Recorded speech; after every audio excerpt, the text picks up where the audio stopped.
I am Brian Champion, the Political Science and World Politics Librarian and coordinator of library lectures. We welcome students, colleagues, and invited guests here today to our House of Learning lecture with Professor Mark Widmer from the Department of Recreation Management and Youth Leadership as our featured speaker. His address is entitled, Creating a Good Life, a Case for Seeking Challenge and Adversity. The library sponsors two main lectures and lecture series, the House of Learning Lecture Series, and the Alice Louise Reynolds Women in Scholarship Lecture. Through these lectures, the library brings together scholars and students to engage in a civil discussion of ideas, and in so doing, the library contributes to building a learned community which fosters the faithful life of the mind. The House of Learning Lecture Series title is taken from the 88th section of the Doctrine and Covenants, verse 119, where the Lord instructs the saints to prepare every needful thing, even a house of learning. Because the library is the campus repository for the literature of all academic disciplines and scholarship, the library is well positioned to be considered BYU's House of Learning.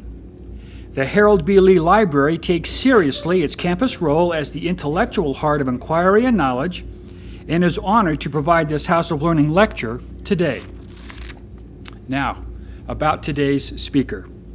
Professor Mark Widmer earned a baccalaureate in philosophy at BYU in 1988 and an MS in recreation administration, also from BYU, in 1990. He completed his PhD in leisure studies and therapeutic recreation from the University of Utah in 1993 and joined the BYU faculty in 1995. He is the author of numerous articles on the use of recreation as a catalyst for improving parent-child communication, and recently published an article assessing Aristotelian ethical behavior in leisure studies. In 2004, Professor Widmer directed a study abroad program in New Zealand, and current research interest is in the use of therapeutic wilderness programs for at-risk youth. Professor Widmer and his wife Susie are the parents of 4 children, and he practices what he preaches. Mark and their teenage son Matt compete in triathlons and other road races together. In addition to his formal roles at BYU, Professor Widmer is a clarion example for his students of the faithful inquiring mind. It is a great pleasure to welcome our House of Learning speaker today, Professor Mark Widmer.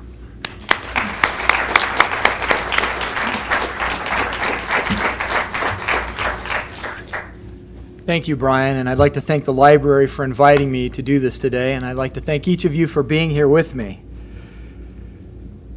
In the Declaration of Independence written by Thomas Jefferson, he wrote, "We hold these truths to be self-evident, that all men are created equal, that they are endowed by the Creator with certain unalienable rights. Among these are life, liberty, and the pursuit of happiness.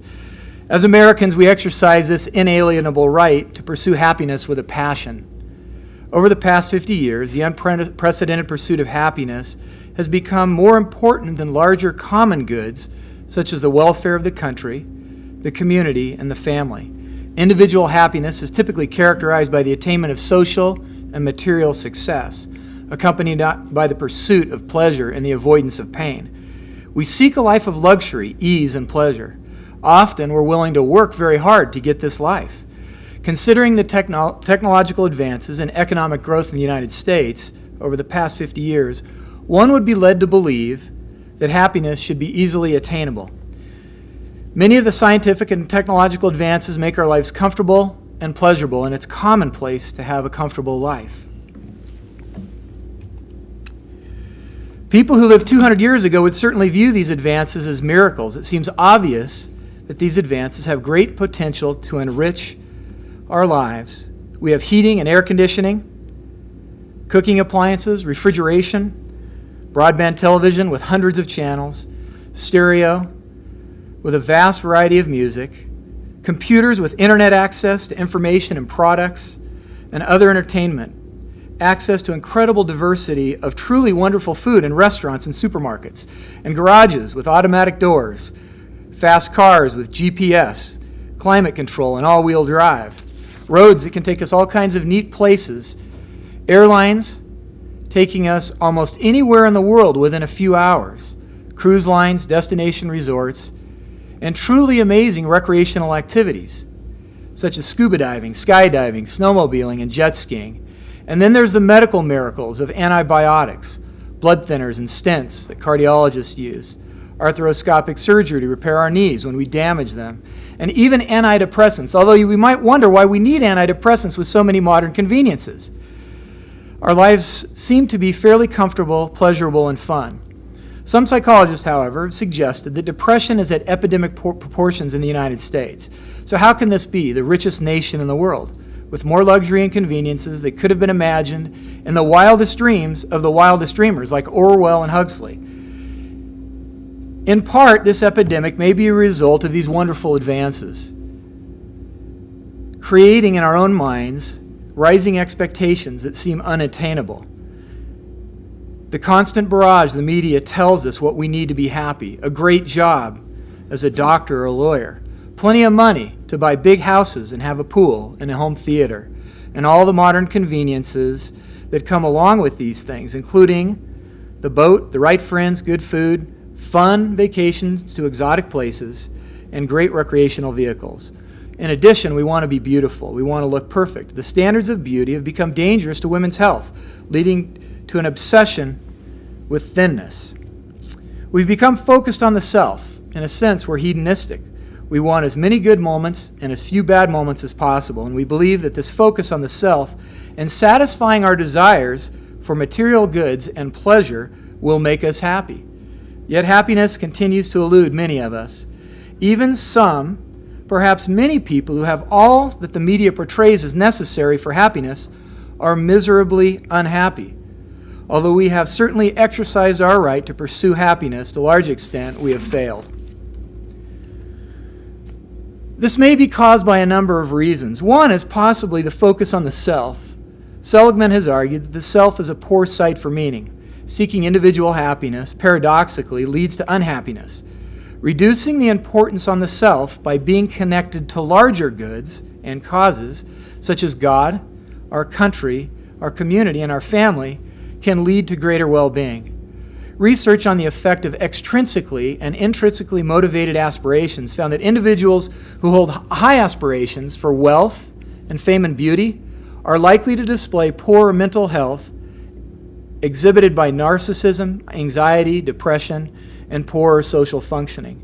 In contrast, people who focus on developing satisfying relationships with others, growing as an individual, in a sense, focusing on challenge, and contributing to their community are among the healthiest in our society. This makes me think of the eternal truth taught by the Savior in Matthew, where he said, "He that findeth his life shall lose it, and he that loseth his life for my sake shall find it." In the end, the focus on the self over the greater common goods undermines our happiness. Seeking the easy life of comfort and pleasure and avoiding pain, challenge, and adversity is like being on a treadmill. Research by a number of people, including Seligman and Christensen and Ryan and Deci, suggests that when we get something new like a Porsche that many of us want, or a large, beautiful house, or a 90-inch plasma TV, or the latest brand name clothing, or a cruise to the Bahamas, something that we are sure is going to make us happy, we tend to rapidly and inevitably adapt to these good things by taking them for granted. We're satiated very quickly. After a short time, the Porsche is no longer exciting or fast enough. We begin to look for some new toy or convenience that will make us happy, like a Lamborghini. As we accumulate more material possessions and accomplishments, our expectations continue to rise. The deeds and things that we work so hard for no longer make us happy. In addition, pleasurable experiences that we seek are characterized by strong positive emotions. When we eat good food and engage in pleasurable behavior, we feel good. The feelings of pleasure, however, are short-lived. You eat a great meal, and soon you forget it. Pleasure appears in the research to have little or no influence on mental health or development. In contrast, less pleasurable activities, such as mountaineering, practicing the piano, or kind acts of service, like changing a flat tire of a stranded stranger, are not accompanied by the separate stream of positive emotion like pleasurable activities. Rather, these activities consist of total engagement and the loss of self-consciousness. Feelings that arise from overcoming challenge, like mountain biking a technical trail or performing a kind act of service, are rated much more meaningful than pleasurable activities, which pale by comparison. Scholars have found that these material goods and culturally valued accomplishments have very little power to raise our happiness more than transiently. Things like wealth, promotions, physical attractiveness that are viewed as keys to happiness are really not. Martin Seligman, past president of the American Psychological Association and one who's been interested in happiness for many years, writes that hedonism is a delusion, I believe, because the sum total of momentary feelings turns out to be a flawed measure of how good or how bad we judge an episode to be. Authentic happiness is about the meaning of the happy and unhappy moments and the tapestry they weave and the strengths and virtues they display that make up the quality of your life. Failure of contemporary happiness may be in our misguided assumption that we can make ourselves happy by seeking wealth and possessions and focusing on ourselves and making our lives comfortable and pleasurable. The underlying assumption that a happy life is best and that happiness is attained by these things, by meeting our desires for goods and pleasures, is an interesting idea, something that many of us probably assume. Recently, a number of psychologists have suggested that this quest for contemporary happiness is futile. Ironically, they argue it's because we don't really want to be happy. In the words of psychologist Edward Deci, he says, happy is simply the wrong concept for what it is that people naturally seek, for what it is that promotes human development. Rather than asking, how can we be happy, some scholars have argued we should instead consider another question. It's a question that was addressed thoroughly by Aristotle over 2,000 years ago in Nicomachean Ethics, where he talked about eudaimonia, or what is the good life. In fact, it's interesting to me that much of the research that I cite today is in harmony with what Aristotle wrote 2,000 years ago. The right question then may not be, how can I be happy, but what is the good life? As I think about this, it leads me to 2 Nephi and the discussion Lehi had with his children. 2 Nephi 11, he said, for it must needs be that there is an opposition in all things. If not so, my firstborn in the wilderness, righteousness could not be brought to pass. Neither wickedness, neither holiness, nor misery, neither good, nor bad. And now behold, if Adam had not transgressed, he would not have fallen. He would not have remained in the Garden of Eden. And all things which were created must have remained in that same state, which they were in after they were created. They must have remained there forever and had no end. He continues, and they would have had no children, wherefore they would have remained in a state of innocence, having no joy, for they knew no misery, doing no good, for they knew no sin. But behold, all things have been done in the wisdom of him who knoweth all things. Adam fell that men might be, and men are that they might have joy. This notion that we have no joy because we know no misery is an interesting idea, something that comes to us because of the opportunity that we have to exercise agency. This joy that Lehi speaks of is not the happiness of material goods and comfort and pleasure that we seek in our world, or that Laman and Lemuel are angry about as they left their home behind. I really love the way Elder Faust, President Faust, put this when he said, obviously, there's a great difference between feeling happy at a given time and being happy for a lifetime, between having a good time and leading a good life. The work by Deci on motivation is really interesting. He talks extensively about happiness. I'd like to quote from him at length. In truth, happiness is not all it's cracked up to be. And most people don't really want to be happy all the time anyway. People often choose to go to the movies or operas that are very unsettling, that terrify, that sadden, disgust, or even anger them. There's something about experiencing these emotions, whether in a safe and comfortable theater or in a dangerous mountain pass in the Himalayas, that's appealing to many people. They seek a wide range of feelings, the so-called negative as well as the positive. Terror is not happiness, nor sadness, disgust, or anger. And it makes no sense to say that feelings of anger or disgust make us happy. Happy is simply the wrong concept for what it is, what is natural to people, for what it is that they seek, and what it is that promotes human development. He continues, when people want only happiness, they actually undermine their own development because their quest for happiness can lead them to suppress other aspects of their life experience.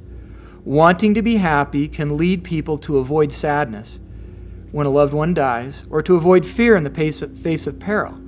The true meaning of being alive is not just to feel happy, but to experience the full range of human emotions. He makes an interesting comment later. He says, sadness is pure. Think for a moment about an experience that you've had where you felt deep sadness. This often occurs when a loved one dies. He continues, and when one feels it, one is nourished by it. So one principle of a good life is to expect and appreciate experiences that bring us a full range of emotion, not just pleasure. By doing this, we can come to appreciate pleasure by the pain that we experience, and good by the happy times that we have. Peace and security from the fear and insecurity that we feel. We come to know the joy from misery we experience, and we come to know what it feels like as we do good from the mistakes that we make. Happiness does not come from seeking pleasure as the ultimate good and avoiding pain as the ultimate evil.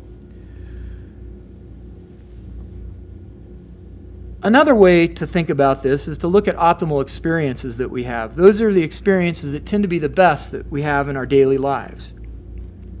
They come from overcoming challenge and adversity, not from an abundance and comfort and pleasure. One of my favorite studies cited by Mihaly Csikszentmihalyi is a study conducted in the Midwest where they had a large group of teenagers. They separated them by their daily activities. One group were kids who after school would go to the mall and hang out and drink pop and flirt and play video games. The other group, that was the mall group. The other group is the chore kids. These kids came home after school. They went to piano practice. They did their homework. They did their chores. They often attended service clubs, played on teams, and worked around the house. When asked, the chore kids told the researchers that the mall kids were having a lot more fun. Yet, on the measures that they used relating to quality of life and psychological well-being, the chore kids scored higher on every measure. The challenge and adversity that comes in chores is not viewed by kids as being fun, but it did indeed bring them greater well-being than hanging out in the mall after school. Continuing to think about this notion of what makes optimal experiences, I'd like to quote one of the greatest American art teachers, Robert Henry. He said, "The object of painting a picture is not to make a picture. However unreasonable that may sound, the picture, if a picture results, is a byproduct and may be helpful and even useful and valuable and interesting, a sign of what is past.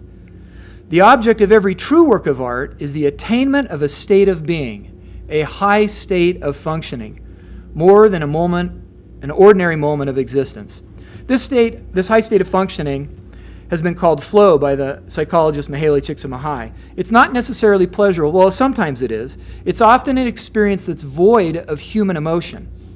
It's characterized by deliberate and complete focus and involvement in the activity. The focus could be mental, physical, emotional, social, or even spiritual, or a combination of these. In every case, we are using and developing skills that ennoble us and enable us to overcome challenge and diversity. These experiences don't simply happen. In fact, according to Csikszentmihalyi, this form of the good life, these great experiences, must be prepared for, cultivated, and privately defended. He began this research many years ago, and as he did, he found a couple of interesting principles. One that he mentions is psychic entropy. This is the idea that our thoughts like particles in the world, tend to become random. If we're not focused on something, if you're in a class and you're getting bored, if you're hanging around waiting for somebody, your mind tends to wander. Often it wanders to things that are unpleasant. This psychic entropy, or the state of disorganization, is a naturally occurring state. To overcome it, we must engage our consciousness and sometimes our body. This state, where information clearly is organized and is congruent with our goals, is referred to as optimal experiences or flow. In order to learn about this, he did his research using an experience sampling method where people carried watches or beepers around, and they were beeped randomly through the day. They were asked to write down their emotional experience, what they were doing, and who they were with. The research with tens of thousands of people across the world has identified a couple of principles that help us understand what leads to these optimal experiences. The elements of flow happen when we're confronting a task that we have a chance of completing, like skiing down a hill or writing a book report. When we're able to concentrate because we're not focused on other emotional issues, such as anger or frustration, where we have clear goals and there's immediate feedback, where we act with a deep awareness of the activity. This makes me think of John Stockton running down the court, not even looking to his side, but knowing exactly where Karl Malone is and making a perfect pass. In this state, we exercise a sense of perceived control. Our concern for self disappears. We're no longer worried about what we look like, our hair, or the test that we're going to take tomorrow. Most recognizable is this notion that the passage of time is distorted. So when you're bored and you're sitting in a room or you're waiting for somebody, you might look at your watch, start wondering about what's going on with your roommate, and have psychic entropy. When you're engaged in an optimal experience, the passage of time seems to disappear. If you're skiing on a beautiful day with lots of powder, you might find yourself at 4 o'clock in the afternoon not realizing you didn't eat lunch, just enjoying the skiing.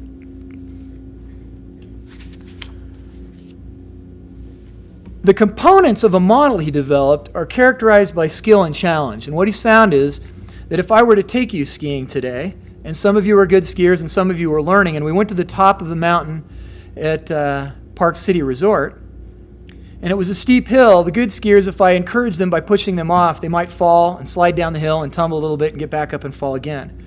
They would experience anxiety and frustration. In an effort to help them, we might take them down to the bunny hill to teach them to ski and bring the good skiers with us. So as I'm working with the people who don't ski well and the better skiers are hanging out, here they have a high skill level, but there's low challenge, and they experience boredom. When good skiers are on a mountain with a steep hill and great powder, and they ski down the hill, and their skill is matched by the challenge, they become absorbed in the activity, and that is a flow experience. Flow experiences occur when you're reading books, when you're sewing, when you're playing the piano, and doing other challenging activities. Interestingly, they occur more often at work than in leisure. In part, that's because we don't understand it, and we tend to seek easy, pleasant things to do during our leisure experiences rather than challenge. So developing skills and knowledge and taking on challenge promotes the good life. Reading good books, climbing an 8,000-meter peak in the Himalayas, learning to play the piano, building cabinets, sewing complicated dresses, learning to sail a boat, giving of your time and talents to the needy, even attending college, all provide opportunities for flow experiences. Yet, research by Robinson and Godby demonstrates that as Americans, we spend a substantial amount of our time watching television, surfing the internet, and using other technology. Activities that provide us pleasure, at least initially, but they lack the meaningful challenge necessary to contribute to a good life. Intense experiences like mountaineering, building homes with Habitat for Humanity, performing a piano piece, or learning to sew enrich our life. They make it vastly more enjoyable, ultimately resulting in greater self-understanding and self-honesty. Although the actual activity may not necessarily be fun, the thrill of reaching a summit, or seeing a family move into the home that you helped build, or seeing the response from the crowd as you finish your piano solo, all provide more lasting and meaningful emotions than those accompanied by the pleasures. So seeking challenge and overcoming adversity in our day-to-day experience is key to cultivating a good life. Another issue beyond seeking challenge is finding joy in our day-to-day life and learning to focus on and appreciate and derive enjoyment from our daily activities. As a culture, We become fixated on what we want, thinking that we're going to be happy at some future time when we get something that we're looking forward to. It's the assumption that happiness is found in the new job with lots of money, in the new car or the big house or the Caribbean cruise or losing 15 pounds. I expect that some of you here today may be actually thinking that if you get an A in economics from Dr. Curl, or in dynamic systems from Dr. McLean in mechanical engineering, or in research methods from Dr. Taniguchi, or in one of the other thousands of classes offered here at BYU to enrich your life, you might be thinking then you will be happy. You're thinking that you'll only be happy when you graduate from BYU and get a job. Or you might be thinking you'll be happy when you get married. You more mature individuals may be thinking you'll be happy when you get tenure or when you retire. In any case, you get the point. Let me paraphrase Csikszentmihalyi on this principle. He says that this paradox of our rising expectations suggests that improving our quality of life might be an insurmountable task. The problem arises when we become so fixated on what we want to achieve that we cease to derive pleasure from the present. I'd like to share a couple of experiences that I've had with you recently that illustrate kind of the notion of challenge and benefits, and also this idea of focusing on the present. I had an opportunity over the past few months to visit some therapeutic wilderness programs. These programs are designed for adolescents who struggle with issues such as depression and substance abuse and anger. They typically go out in a primitive setting for 8 weeks. A typical day, they get up in the morning and they have to build a fire with a bow drill, and they'll cook food, which is often grains or rice or lentils, in a small tin cup over the fire. They use spoons that they've carved with a knife that they've been given, and then they'll be able to eat. Afterwards, they no-trace the fire, which takes quite a bit of time and work and effort. Then they pack their packs, which are really not packs, but tarps with ropes that they build. They put them on their backs and they hike all day long. Their staff don't tell them where they're going or how long they're going to be hiking. One of the places that I went in Arizona, we hiked over many steep hills with cat's paw. My arms were scratched, my legs were really tired, and I was very thirsty. When we went to drink water, we got water out of cattle tanks that was surrounded by manure and had all kinds of living things floating in it. It was a challenging experience.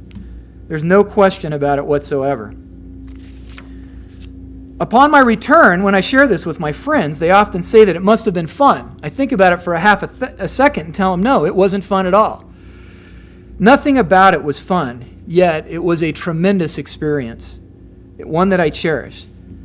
Times came when we got to the top of a mountain, or we stopped for water, or we finished cooking a meal, where we were able to experience some rest and peace and comfort. I quickly developed friendships with the boys in these programs and the staff. At night, around the fire, sometimes in a structured discussion, we would talk about our feelings and our frustrations and our successes. It made me reflect on my own life. It was enlightening and spiritually uplifting. I also had time alone under the stars to ponder and pray and reflect on my life. I had insights in the wilderness under that challenge and adversity that I would have never had in my hectic, technologically filled life that I experience most days. Although I was happy to leave because I was seeking pleasure, and I remember the pleasure that I felt after one trip when I was able to go to a Mexican restaurant and get a burrito and chips, salsa, and some soda pop. But I also felt sadness. I felt sadness as I left my newfound friends, and I longed to know if they would make better choices and overcome the struggles in their life when they returned home. The experience was challenging and it was an adversity, but it was among the greatest experiences of my life. One thing they do on the trail to help the kids focus on the present is they don't tell them what's going to happen later in the day or on the next day. They don't tell them how far they're going to hike or if new kids are going to be joining the group, which the kids in the group always want to know. The staff call this FI, or future information. Withholding future information from the youth keeps them focused on the present. As I was able to do this, I found an unusual peace from focusing on and appreciating the present. Not just the good times, but the challenging and the painful. It's something that I had not experienced in a long while. I've come to be more aware of this principle and the role it plays in the good life. Another example of this happened just the other day. Last Friday night, our young daughter Kirsten came through the door, bouncing up and down and smiling as she usually does, and she yelled out, Summer's almost here, Dad. Today's Groundhog Day, and he didn't see his shadow. That means summer will be here soon. I'm wondering what she's so excited about. I was assuming that she was thinking that when summer was over, that she would get out of school, and then she would be happy, that she was thinking about this future information. So I asked her, Kirsten, do you like summer?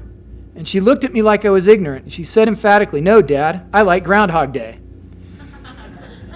Kirsten is a constant example of this principle of living in the moment and coming to appreciate the experiences that you have, whether they be pleasurable or in adversity. We can become so focused on the future that we cease to derive pleasure and enjoyment from the present. And that is one of the things that leads to discontent and unhappiness in our lives. Today, I've tried to illustrate the failure of contemporary happiness in our society, and I believe changing our focus from happiness to that of living a good life will bring us what we are actually seeking. To make this change requires effort. A good life does not simply happen. It is not a life of comfort and ease and pleasure. Rather, as Mihaly Csikszentmihalyi said, it must be prepared for, cultivated, and privately defended. There's a problem, however. This problem was identified by the behavioral philosopher Barry Schwartz when he pointed out people are fundamentally passive and will respond only when the environment tempts them with the opportunity to get rewards or avoid punishments. In a variety of life situations, people can be found doing as little as they can get away with. A passive life is sometimes easy in the society that we live. We can eat good food, seek conveniences in our cars and homes and vacations. We can watch television and play video games and surf the internet with very little effort. I hope that my comments today will tempt you to consider the role of challenge and adversity in your life. If you're primarily concerned with your maximal self and seeking pleasure, if you're not seeking challenge and adversity, if you're focused on happiness that's in our future, I invite you to prepare for and cultivate challenge in your life. To create a good life, you might consider a couple of issues. One is, rather than seeking comfort and avoiding pain, actively seeking challenge. There's a couple of ways that you can do that. You can seek challenge in your spiritual, your intellectual, your emotional, and your physical life. Overcoming challenges in each of these areas can build your life in ways that you may not have considered. For example, if you're a student here at BYU and you're focusing on grades and graduation or even marriage, take some time to think about what a wonderful opportunity being a student provides. Few people in the history of the world have had access to this opportunity. Rather than focusing on future happiness, like graduation or grades at the end of the semester, look for challenges that you face on a daily basis and learn to appreciate them. Could be classes that you struggle with, roommates that are difficult to deal with, or even your job. Find ways to make it challenging. Teach your roommates, do extra readings, ask the professor for things that you can do that will enhance your experience. Seek to find joy in your work and school. One day you will look back and see it as one of the happiest times of your life. You can also do this in your spiritual life. Find areas that you see as an adversity or perhaps unpleasant. Could be speaking in church, doing visiting or home teaching, or fulfilling another calling that you had extended to you. Thoughtfully and prayerfully think of ways to make these assignments more challenging. Engage your heart and mind in overcoming them. There's many ways that you can do this. Find these ways by maybe taking time to prepare your lesson, not just the day before it's due, but a week before, and reading widely and finding information that you can use to engage the students in your class.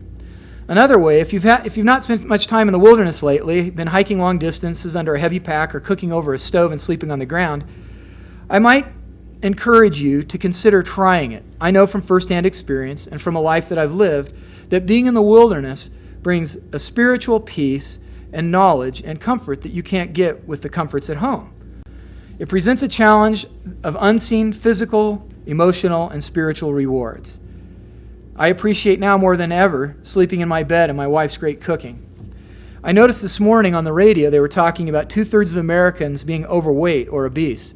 Exercising is another challenge that we find difficult, but as people do it, there are rewards associated with it. If you're a parent, carefully consider the role of the luxuries and technologies that are in your home. If your children are spending hours with the TV and video games and are highly interested in avoiding the challenge and pain associated with going camping with the Scouts or doing service in your community, you're welcome to use my message as justification to introduce more challenge in their lives. Consider the implications of the mall study for your own children. May I conclude my case for seeking challenge and adversity by quoting from the cancer survivor and 7-time Tour de France champion Lance Armstrong. The Tour de France, a 2,300-mile, 3-week race, is considered by many to be the most grueling in the world. The challenge brings unimaginable pain and suffering to the competitors. Cancer and racing has provided Lance a perspective on adversity, challenge, and pain that's beyond what most of us will ever experience. In his book, Every Second Counts, Lance writes, "Suffering, I was begin to think, was essential to a good life, and is inextricable from the life as bliss. It's a great enhancer. It might last a minute or a month, but eventually it subsides, and when it does, something else takes its place, and maybe that thing is a great space for happiness. Each time I encountered suffering, I believe I grew and further defined my capabilities, not just my physical ones, but interior ones as well, for contentment, friendship, or any other human experience. The real reward for pain is this: self-knowledge. Both cancer and competition have taught me one great, incontrovertible lesson that I think every person can learn from, whether healthy or ill, athlete or layman. The lesson is this: personal comfort is not the only thing worth seeking. Whether the subject is bike racing or cancer or just living, comfort only takes us to a point that is known. Since winded sheets with the right thread count, a coffee maker, and the electric toothbrush become the only things worth having and working for, too often comfort gets in the way of our inner reckonings. May your life be blessed with enriching challenge and adversity and wonderful reckonings as you overcome them in newfound joy. Thank you for inviting me here today.